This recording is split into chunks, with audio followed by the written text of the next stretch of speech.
So I would be one of the producers on the film, which means that I deal with a lot of paperwork, budgeting, a lot of phone calls, which is probably the hardest part for me because I hate making phone calls so much. So you have to call cities and locations and contact so many people to let them give you permission to come invade their space and their life, and it's a really awkward thing to say, hey, can we show up in the middle of the night with 30 or so people?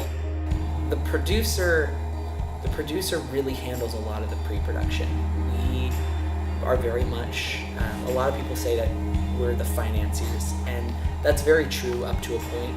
We handle getting the money to make the project, but we also handle finding the locations, working out paperwork with a lot of paperwork, but we handle the paperwork with the actors, and we handle the paperwork with the crew. It does, at a certain point, once we hit production, get shifted to the assistant director and his or her team, in this case her team, but at least in the very beginning, a lot of that is handled through us. I am Andrew Baker. I am the co-sound designer and sound recorder for Ethereal Attraction. I'm Rudy Velasco, and I'm the co-sound designer, the yin to his yang.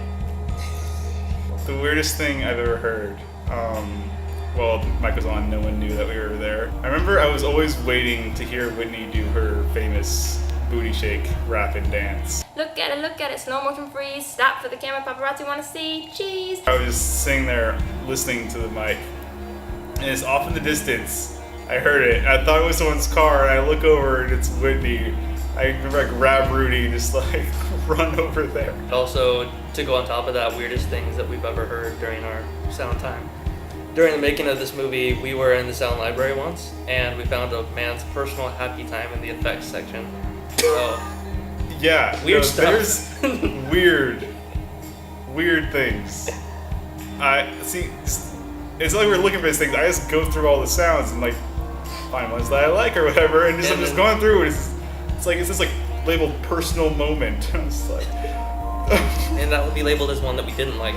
Challenging moments on set would have to be dealing with time and taking our time at the beginning of the day, and then at the end of the day being like, oh shoot, we have 15 minutes per shot.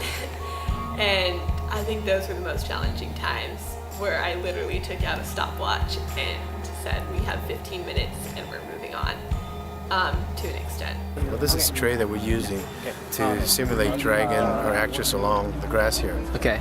But when I came up with, good thing we had a rehearsal. I always kind of advocate a rehearsal. During the rehearsal, I actually came up with about 5 different options to perform the stunt. And this is one of the ways that was just the quickest that Whitney likes. I had a harness that was like a $600 harness that we're going to drag her, but it causes more friction and a lot more pressure on her body. Then we have pulleys that we're going to set up to against the swing, set of pulleys, and have a counterbalance so that they can film up and not see us in the background. There was a leg strap that we were gonna pull her by her leg. First day of filming, very first day, we were using a generator outside an apartment complex, and we had a noise complaint called on us, so the police showed up, and so I come out with my big, huge 3-inch binder of paperwork that we put so much effort into, and walk up to the cops all playing professional and go, oh, I'm so sorry, and here's our permit.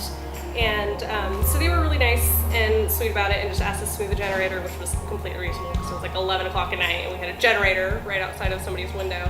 Considering the police showed up, it was really drama-free because we had made sure to have the correct permits. We weren't in danger of being shut down or having our equipment confiscated, which is possible. So that was good, and it was just kind of a fun experience to put in my back pocket.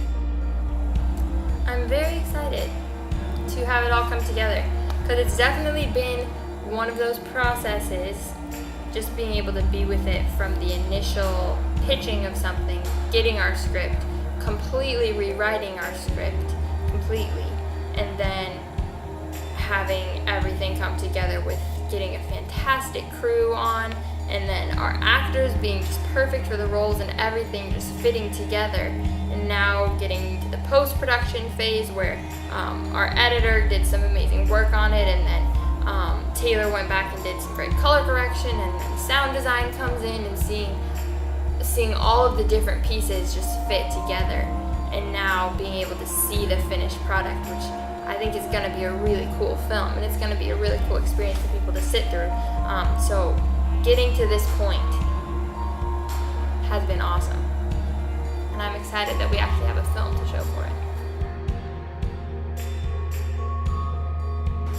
I see myself in the film as a really good-hearted guy that is trying really hard, but a lot of times falls short. You know, he wants to do the right thing, but doesn't always know the right words to say or the things to do to make that happen.